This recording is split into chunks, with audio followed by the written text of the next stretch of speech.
July, a month named after famous ruler of Rome, Julius Caesar, to honor his original birth month, Quintilis, the 5th month of the Roman calendar. And although this month of Quintilis might just seem like another month to those around the world, in our God-blessed land of the good old red, white, and blue, this month is about freedom, honor, sacrifice, and blowing shit up.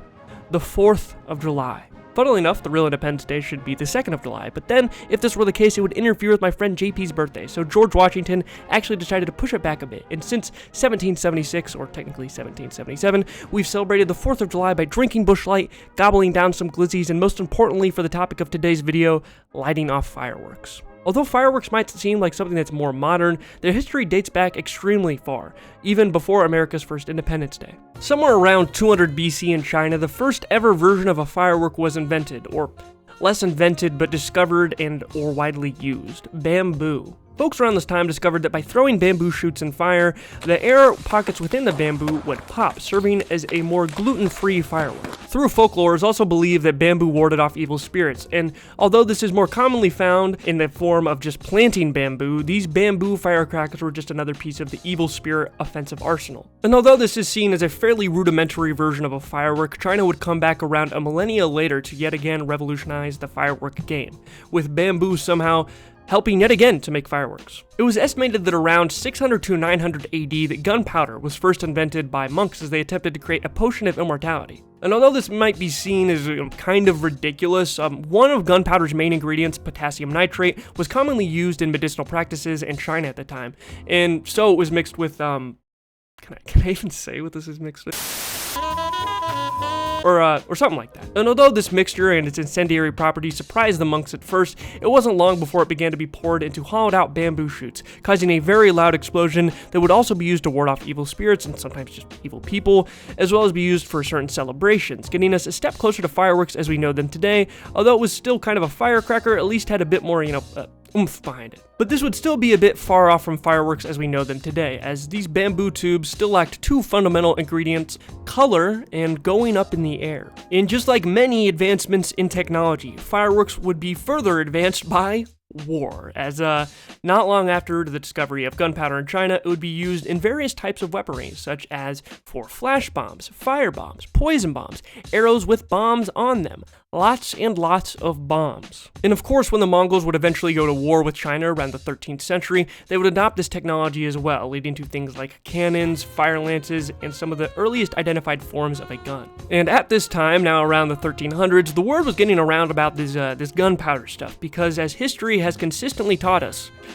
guns beat swords. And so it would spread through Asia as well as through the Middle East before eventually making its way to Europe. And although we're not certain how, we do have many theories, such as explorer and now renowned pool-time activity Marco Polo traveling the Silk Road into China obtaining gunpowder from the Mongols. It's also speculated that it might have been first introduced from the Middle East, either being traded with or stolen by Europeans during the Holy Crusades through the Middle East. Either way, it would eventually land in Europe, causing the inevitable evolution of guns, and more importantly for the purposes of this video, the evolution of fireworks.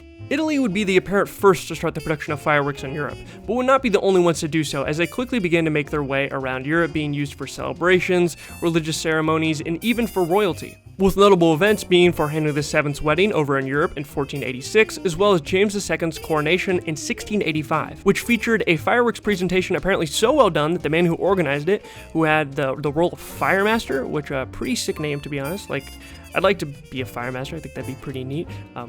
But he was knighted for how great his mastery of fire was, which would be two pretty great things to have on a resume, I feel like. Now, fireworks at this time had actually started going and being propelled into the air, but they really only had the one color, with them usually being an orangish yellow, and this would remain the case even as immigrants from Europe would make their way over to the good old US of A, just in time for America's first Independence Day. It would be July 2nd of 1776 when the Second Continental Congress of the United States would approve through vote the Declaration of Independence, stating that we wanted independence from Britain. This would of course eventually lead to war, but at the time people were in very high spirits. To mark the occasion, John Adams, future first vice president and second president of the United States, would write to his wife Abigail Adams, talking about how the anniversary of this day would be marked by getting lit with the boys and illuminations from one end of the continent to the other. And although it took a few days for the actual declaration to be written up, it was officially put into effect on July 4th of 1776. And a year after, to mark its anniversary, America would celebrate its first 4th of July in 1777, making John Adams' dreams come true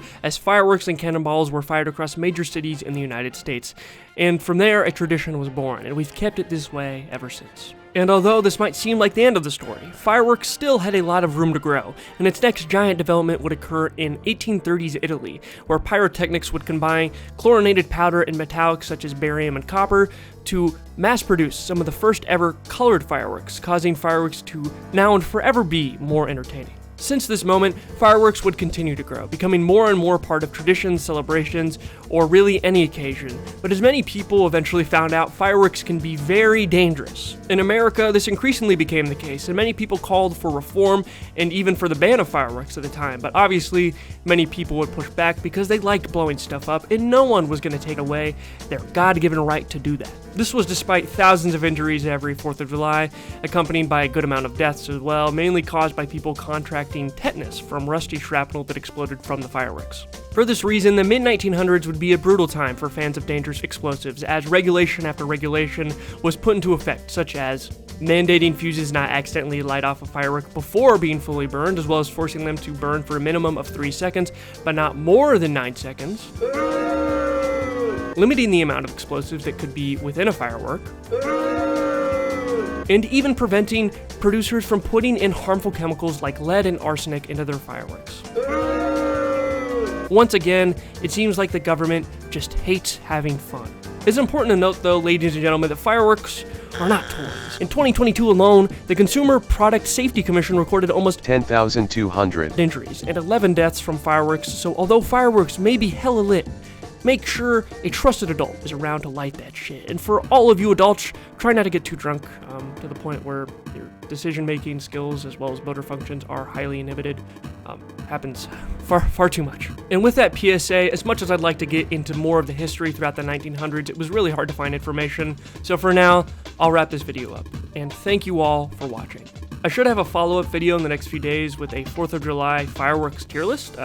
Going to try to see if having back-to-back stuff like that does well in the algorithm, so hopefully I'll see you there for that one as well. Thanks, of course, as well to my wonderful patrons: Mads, Dave the Unknown, Griff, Einhar Anderson, Turmeric, Maddie Grady, and Jarl Dunking. As usual, I cannot thank you all enough. If you'd like to join them over on Patreon, I have made my Patreon as cheap as $1 a month to become a member, so feel free to join if you'd like to support the channel. Thank you all as always, and until next time, take care.